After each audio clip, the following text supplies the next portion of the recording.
My name is Ngina Lithcott. I'm the breast cancer liaison for the Black Women's Health Imperative, which is a national healthcare organization that focuses on the health and well-being of Black women. It is my pleasure to introduce our first panel of today, and it's called Changing the Research Paradigm, Engaging Patients. We have two wonderful speakers. Each is going to speak for 15 minutes, and then after each of them has spoken, we will take questions. Great, thank you. Thanks for inviting me back. So I'm an academic and a journalist. Being a journalist, very interested in transparency, research transparency about financial disclosures, all those kinds of things. So research transparency, I think this is sort of obvious, but I just want to state it. The big gain, title of my talk, what's the gain from research transparency? The big gain, in my opinion, is we can figure out what's actually going on in research, because I don't think we really know what's going on in clinical research. And if we did know, based on the peaks that we do get now, I think we're in for some uncomfortable news. And classify this in two categories. One is there's going to be good research, by which I mean methodologically sound, well-done research, that we find out actually didn't give us the great treatment that we hoped for. The results weren't as beneficial as we wanted, because that research had been out there before and we thought it was great, but then after we dug into the details with research transparency, we find out it's not so good. And then there's the paper or the study that everybody thought that's fantastic, and turns out that we can't learn anything from that research because methodologically it was very problematic. So the research itself was not good research.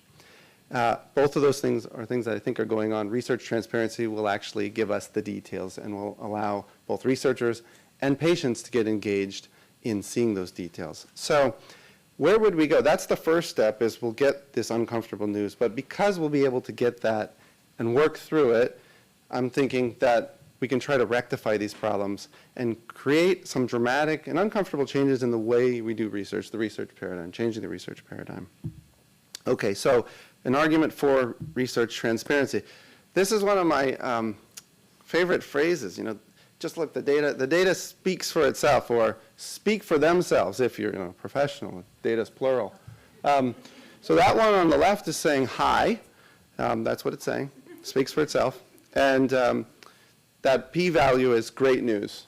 Right? Drugs, fantastic and effective. So I've been trying very hard to listen to data, and it just won't talk to me. Most of the time, the way I interact with data, because it's not my own data, is by hearing what somebody has to say about their data. They're telling me what the data say.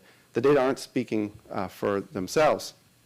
So they say something like, the data itself is the property of the Doshi group, right? It's black box, and our translation is safe and effective, which is great news.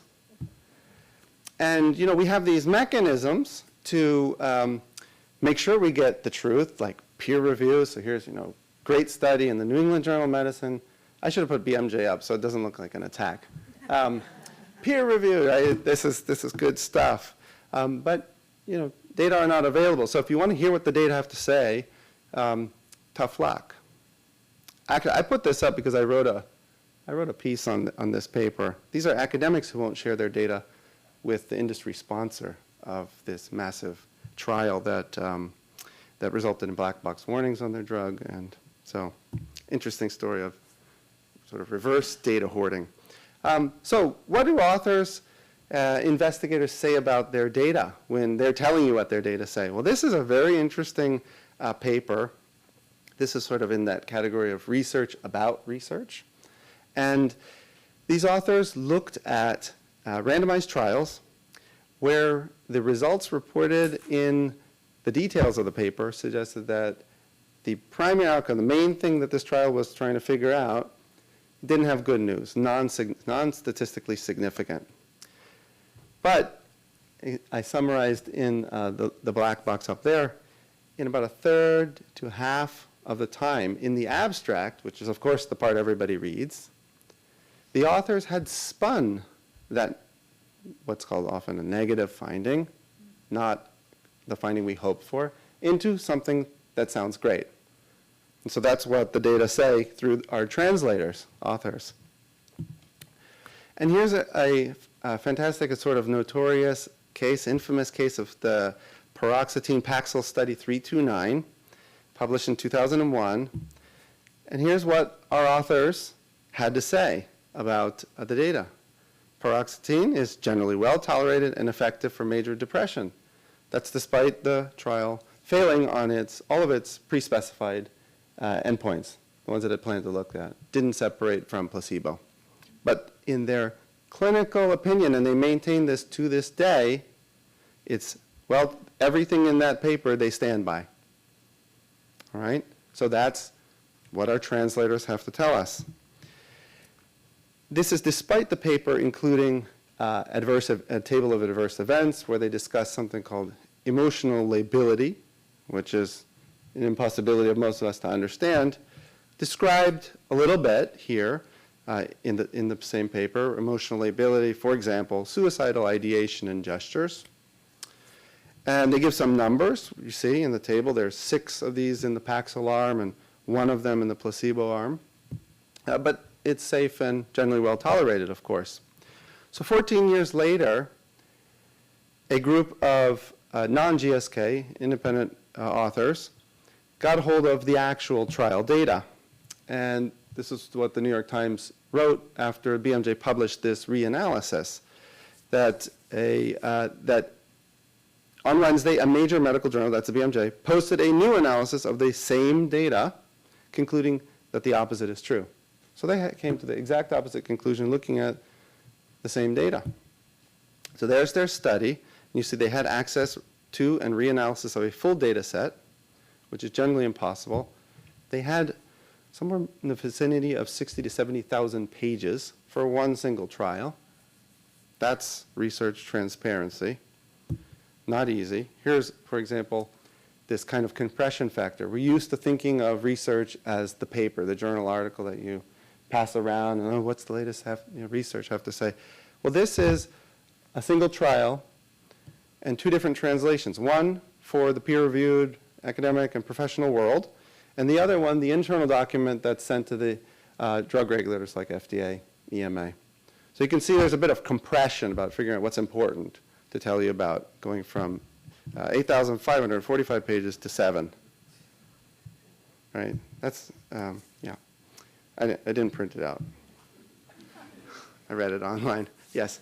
So research transparency means that we have to get under the waterline and stop thinking just about what's available and easily accessible to us, and start thinking about what actually exists in terms of data.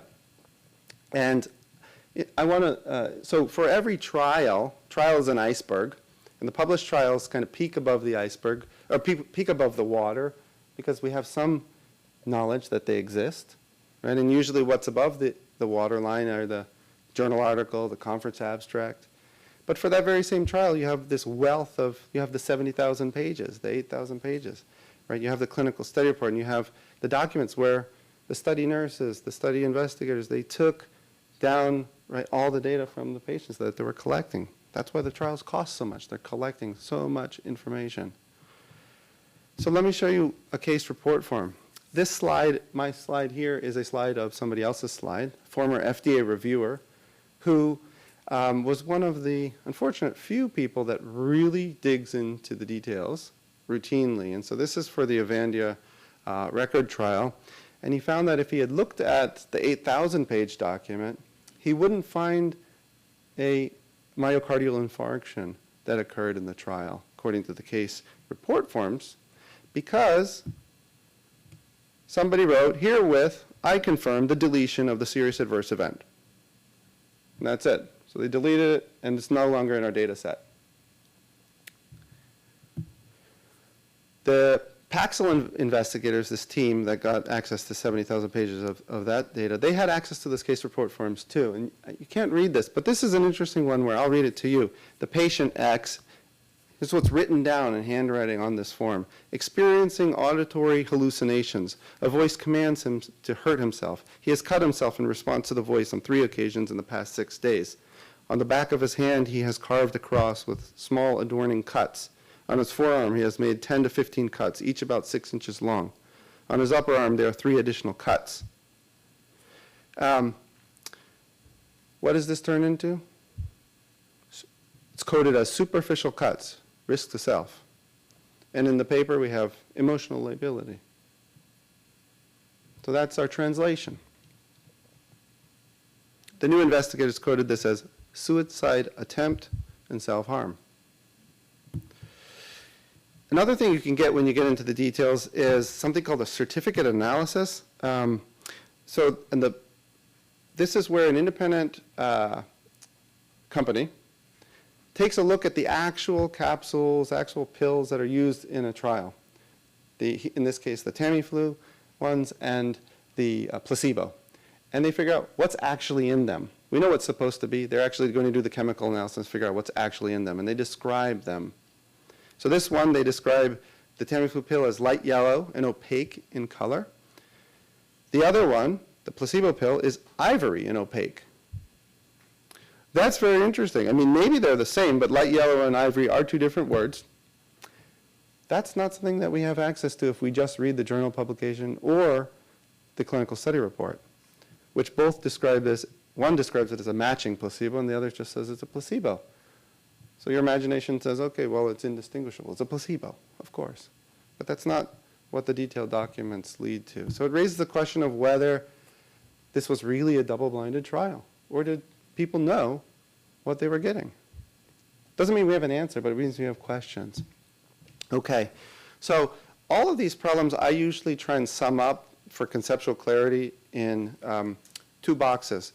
One is there's invisibility of research, unpublished trials, for example. And the other is there's distortion, where the trial or the piece of research has been misreported in some way, or most people would agree that it's been misreported once they get access to the data. Going back some years now, trial registration, like clinicaltrials.gov, was a major response. And Kay Dickerson here was a major proponent of that and making that happen. Access to data has always been, but especially now has really emerged as a second key to solving these problems, these 2 problems of visibility, distortion and invisibility. The interesting thing about clinicaltrials.gov, which has been going on since 2000, is that we now have a large database and we can start to see what's going on in the world of research. And I'm taking this from a paper that Kay wrote in JAMA, where they noted, this is an editorial about a study of the database itself, they noted that most trials are very small and single center, which raises, and half of these, almost half, were initially designed to be larger. They wanted bigger trials, they didn't get bigger trials. So it raises these questions. Well, what is the actual quality of these trials, right? If they're very small, can we meta-analyze them? Should we be using them? Should we trust them? And if they're so small, right, are they actually methodologically sound, which raises the question of should they have even occurred in the first place? Or are we conducting unethical research? And that's what I think research transparency can do, is can help start to reduce unethical research. And I think patients and consumers have a major role to play in this.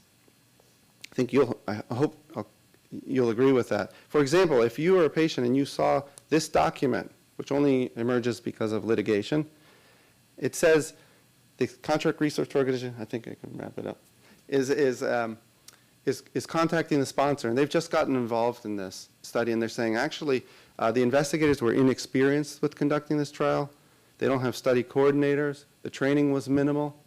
How would you feel as a patient learning that later on? And this one, okay. This is a drug that was approved. It was approved based on 4 trials. Here's the results of 1 trial. The drug that was, the new drug, Tigasil, did worse than the control. Okay? About 5% worse. Of course, you have a confidence interval, right? Uncertainty. So the uncertainty went from 10% worse to almost 1% better. That's our confidence. But this trial, remember, this drug is approved. So why was this trial not considered a failure?